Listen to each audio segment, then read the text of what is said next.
কৃত্রিম বুদ্ধিমত্তা ভিত্তিক দক্ষ জনশক্তি গড়ে তুলতে সরকার সর্বোচ্চ গুরুত্ব দিচ্ছে বলে জানিয়েছেন ডাক, টেলিযোগাযোগ ও তথ্য প্রযুক্তি মন্ত্রী ফকির মাহবুব আনাম। এই লক্ষ্য সামনে রেখে রাজধানীর একটি বেসরকারি বিশ্ববিদ্যালয়ে উদ্বোধন করা হয়েছে অত্যাধুনিক কৃত্রিম বুদ্ধিমত্তা গবেষণা ল্যাব। একই সঙ্গে অনুষ্ঠিত হয়েছে এআই প্রজেক্ট কম্পিটিশন 2026। আরও জানাচ্ছেন কুমার বিশ্বজিৎ রায়। বিশ্বজুড়ে কৃত্রিম বুদ্ধিমত্তা নিয়ে প্রতিযোগিতা যতই বাড়ছে দক্ষ গবেষক তৈরি এবং বাস্তব সমস্যার সমাধানে এআই ভিত্তিক উদ্ভাবনের গুরুত্ব। সেই বাস্তবতায় বাংলাদেশেও বাড়ছে এআই গবেষণার পরিধি। সব বিশ্ববিদ্যালয়, শুধু বিশ্ববিদ্যালয় না, স্কুল কলেজগুলোতেও আসলে এআই ল্যাবের প্রয়োজন রয়েছে। প্রযুক্তির নতুন এই সম্ভাবনাকে সামনে রেখে গবেষণা ও উদ্ভাবনের সক্ষমতা বাড়াতে ড্যাফোডিল ইন্টারন্যাশনাল ইউনিভার্সিটিতে চালু হয়েছে অত্যাধুনিক এআই গবেষণা ল্যাব।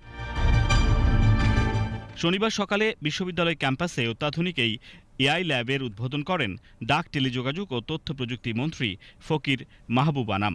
সংশ্লিষ্টরা বলছেন, এই গবেষণাগার গবেষণা, উদ্ভাবন এবং শিল্প খাতের উপযোগী প্রযুক্তি উন্নয়নের কেন্দ্র হিসেবে কাজ করবে। আর শিক্ষার্থীদের প্রত্যাশা, এখান থেকেই বাস্তবমুখী গবেষণা ও নতুন প্রযুক্তি উদ্ভাবনের সুযোগ তৈরি হবে।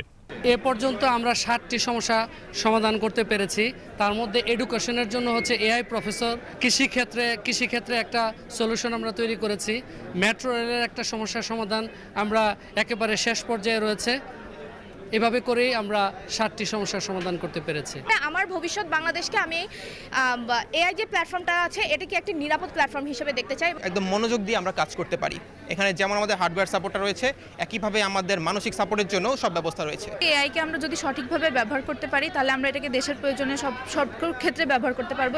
একই সাথে বিশ্ববিদ্যালয় ক্যাম্পাসে আয়োজন করা হয় এআই প্রজেক্ট কম্পিটিশন। প্রদর্শনীতে বিভিন্ন বিশ্ববিদ্যালয়ের শিক্ষার্থীদের 145টি গবেষণাধর্মী প্রকল্প স্থান পায়, যেখানে বিভিন্ন বাস্তব সমস্যার এআই ভিত্তিক সমাধান তুলে ধরেন শিক্ষার্থীরা।